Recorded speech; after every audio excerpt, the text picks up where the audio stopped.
Hello there friends, welcome back to another episode of Generation Tech. My name is Alan, and today we continue our channel's mission of providing all of you guys information so that you can not only survive in the Star Wars galaxy, but even prosper. We'll be talking about something that a lot of people probably take for granted, and that's interstellar travel. And that's because in all the Star Wars movies, a main character's personal starship is as much of a character as the individual flying it. Luke had his T-65B X-Wing, Han had his Millennium Falcon, and Thrawn had his Space Whales. And so most heroes in the galaxy seem to have their own personal transport, and definitely don't have enough time to take public transportation.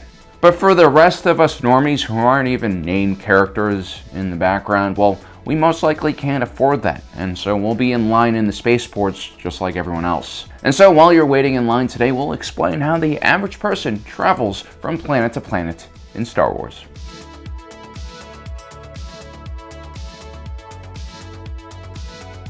First of all, I'd like to congratulate all of you guys for even going out there and trying to travel. Those who are willing to uproot their entire lives and immigrate to a new system to look for work have a high chance of succeeding in life, or also losing everything you own and becoming so indebted that you're sold off into slavery.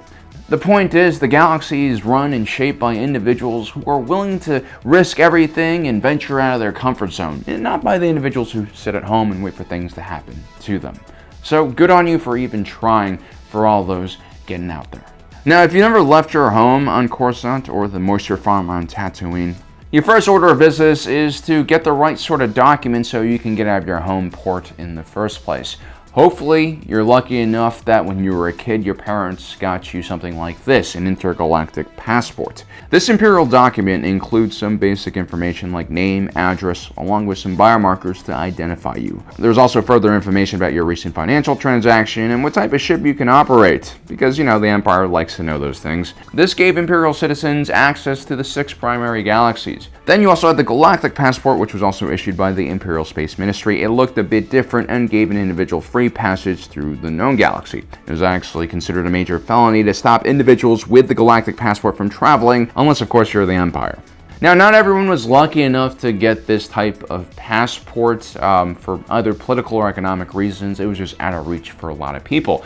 Obviously, you also had some individuals who were pretty lazy and didn't want to apply for it, which I also get because it's not the easiest thing dealing with the government to get documentation.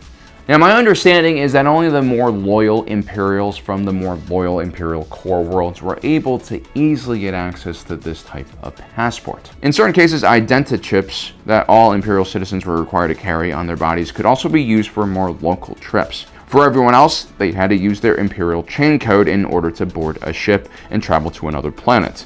This was an identification system established in the early days of the Empire in 19 BBY. A chain code had biometric information and criminal record data placed onto it. The Empire implemented the chain code not only to keep track of everyone and have everyone registered, it was also designed to make it very hard for enemies of the Empire to have freedom of movement. I booked passage on this transport! No planetary travel without a chain code. While it was easy for most people to get the chain code, it was next to impossible for an exiled Jedi or a clone trooper who went AWOL to receive one. They were more likely to just go straight to jail. This effectively made it very difficult for these individuals to organize together and resist the Empire. For those individuals, the only way to really get identification is through the black market, either through a corrupt Imperial official or a slicer who can create the documents for you. Or if you're really ballsy, I guess you could try to steal some blank chips yourself and create your own chain code.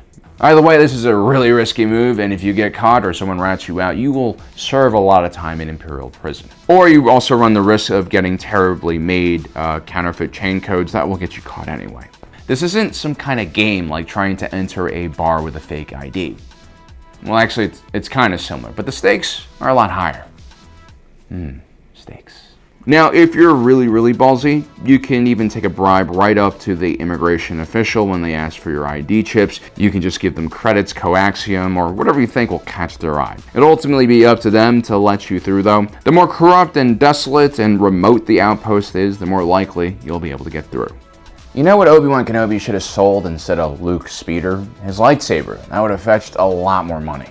It's not like he used it that much in the rest of the movie anyway. But if you guys like Obi-Wan Kenobi's taste in lightsabers, well, check out Onasaber.com, our sponsor's latest offering, the First On.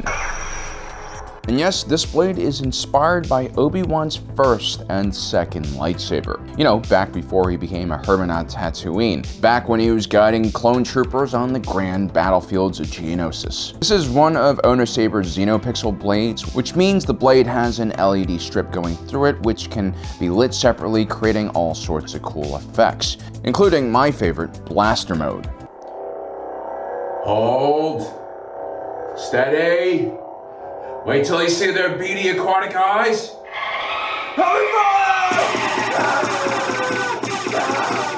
Now, this is going to be one of the more solid hilts offered by OwnerSaber.com, which kind of makes sense because, Obi-Wan Kenobi was a Form 3 defensive style fighter. And you want a heavier, kind of hilt when you're blocking and parrying a lot, although you can go on the offensive as well with this thing.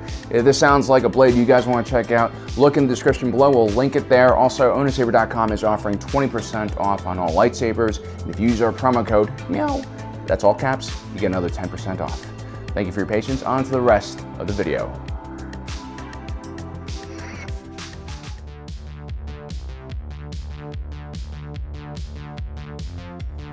So you've gotten the right documents and you've passed immigration. That's really one of the harder parts because that's where the Empire will screen for undesirables. Now you have to find transport, and there are a lot of different options. I mean, on some worlds there aren't that many options. Like if you went to Dagobah, you better hope the ride that took you there is waiting for you to get you off planet. Otherwise you'll be living with Yoda for a while, eating mud and mushroom soup until the next idiot lands looking for advice about the Force. But on most worlds, you should be able to find some type of public transport. Even backwards planets like Tatooine had multiple spaceports from where you can embark on journeys to the core worlds. Mos Espa had multiple ships leaving from its main port every day.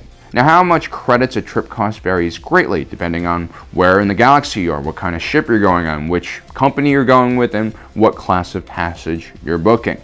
Now, the Star Wars role-playing guide is a pretty good place to start, generally speaking, for a 5-day passage, which will basically get you anywhere in the galaxy you really need to go.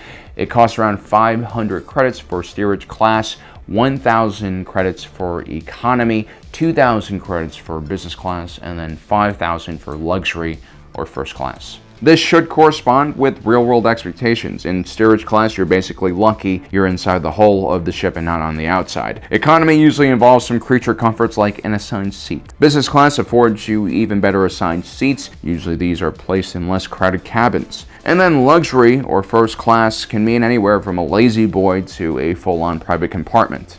Again, it really depends on the size of the ship and who's running the operation. This can range anywhere from a state-of-the-art luxurious Chandrilla Starline vessel to something more utilitarian like a Starliner travel ship that services the Outer Rim, to something simpler like the AA-9 Coruscant refugee freighter that Anakin and Padme traveled on to Naboo from Coruscant. Now, your trip should be pretty safe and standard as long as you stay within the mid-rim. Once you start venturing out into the Outer Rim or wild space, that's when trouble starts to emerge. These are areas where hyperspace lane beacons aren't as well maintained and guarded. You could run into all sorts of problems like Purrgil or even bandits and pirates. But still, generally speaking, passenger liners, especially the larger ones with redundant systems and escape pods, are very, very safe outside of wartime. Not counting the great hyperspace disaster, of course. I would stay away from converted freighters that are turned into passenger liners. They might have structural problems and all sorts of issues that we just don't know about.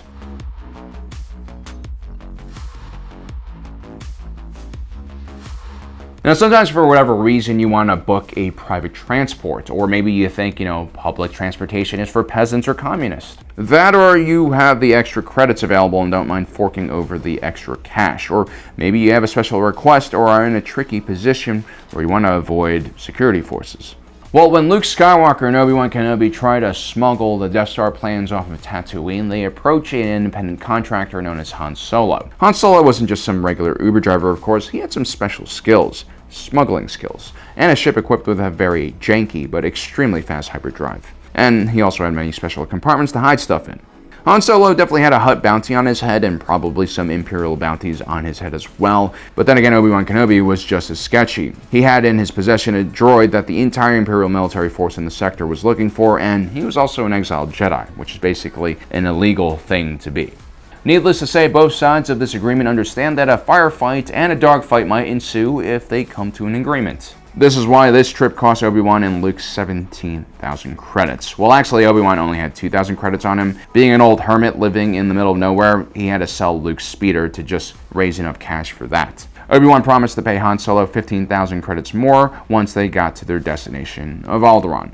It's always a good idea to not give a sketchy pilot all the money up front. It's better to promise that the money will be there when you arrive, especially if that planet might get blown up. Now, how much you pay for these private charters again depends on the quality and size of the ship and captain. A standard charter should cost around 10,000 credits though for 5 days. And when I say standard, I just mean a ship that doesn't have carbon scoring and missing panels and, spice residue all over the inside of it, like the Millennium Falcon. I would estimate that Luke and Obi-Wan are paying at least 3 times more than the necessary price.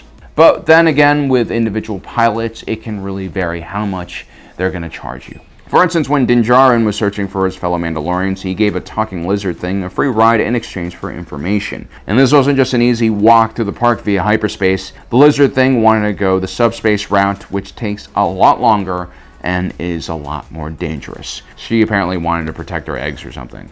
But they got eaten anyway, so what the hell. So there you have it, guys. That is a step-by-step guide to how you can basically leave your planet and go venture off into another adventure or maybe greener pastures if you live in a desert. Well, guys, I hope you enjoyed today's episode. Don't forget to subscribe and hit that notification button down below so you don't miss out on the rest of our awesome content. As usual, my name is Alan, reminding you that my allegiance is to the Republic, to democracy.